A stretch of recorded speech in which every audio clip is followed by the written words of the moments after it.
ভারতের ওয়াকফ আইন চ্যালেঞ্জ করে হওয়া মামলার শুনানি 16 এপ্রিল সুপ্রিম কোর্টে শুরু হতে পারে। এ মামলা সংক্রান্ত বিষয়ে কেন্দ্রীয় সরকার মঙ্গলবার সুপ্রিম কোর্টে এক ক্যাভিয়েট দাখিল করেছে। সরকার অনুরোধ করেছে মামলার রায় দেওয়ার আগে তাদের বক্তব্য যেন শোনা হয়। বিলটি পাশ হওয়ার পর থেকে গোটা ভারত জুড়ে উত্তপ্ত পরিস্থিতি বিরাজ করছে। পশ্চিমবঙ্গে আন্দোলনরত মুসলিমদের উপর লাঠিচার্জ ও টিয়ার গ্যাস নিক্ষেপ করেছে পুলিশ। এদিকে আন্দোলন দমনে বন্ধ করে দেওয়া হয়েছে ইন্টারনেট পরিষেবা।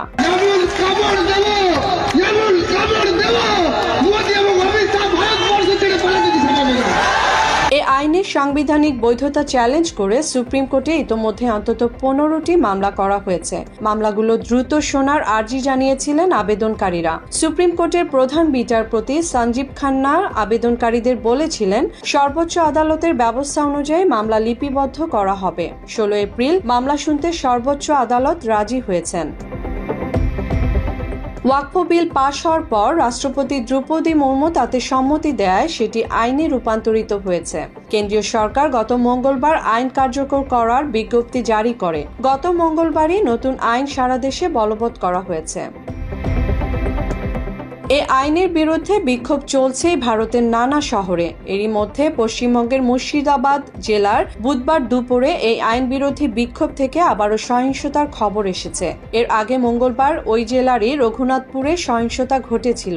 কয়েকটি মুসলিম সংগঠনের বিক্ষোভের পরে মুর্শিদাবাদ জেলার 2টি থানা এলাকায় 5 জনের বেশি জমায়েত নিষেধাজ্ঞা জারি করা হয়। ওই এলাকায় ইন্টারনেট পরিষেবাও বন্ধ করে দিয়েছে প্রশাসন।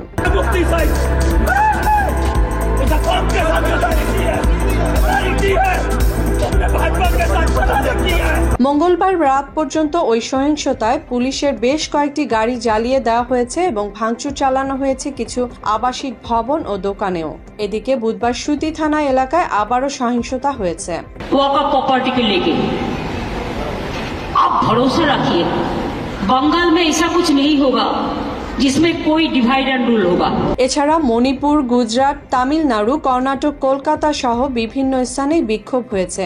অল ইন্ডিয়া মুসলিম পার্সোনাল ল বোর্ড ভারত জুড়ে বিভিন্ন শহরে এ আইনের বিরুদ্ধে বিক্ষোভের আয়োজন করছে।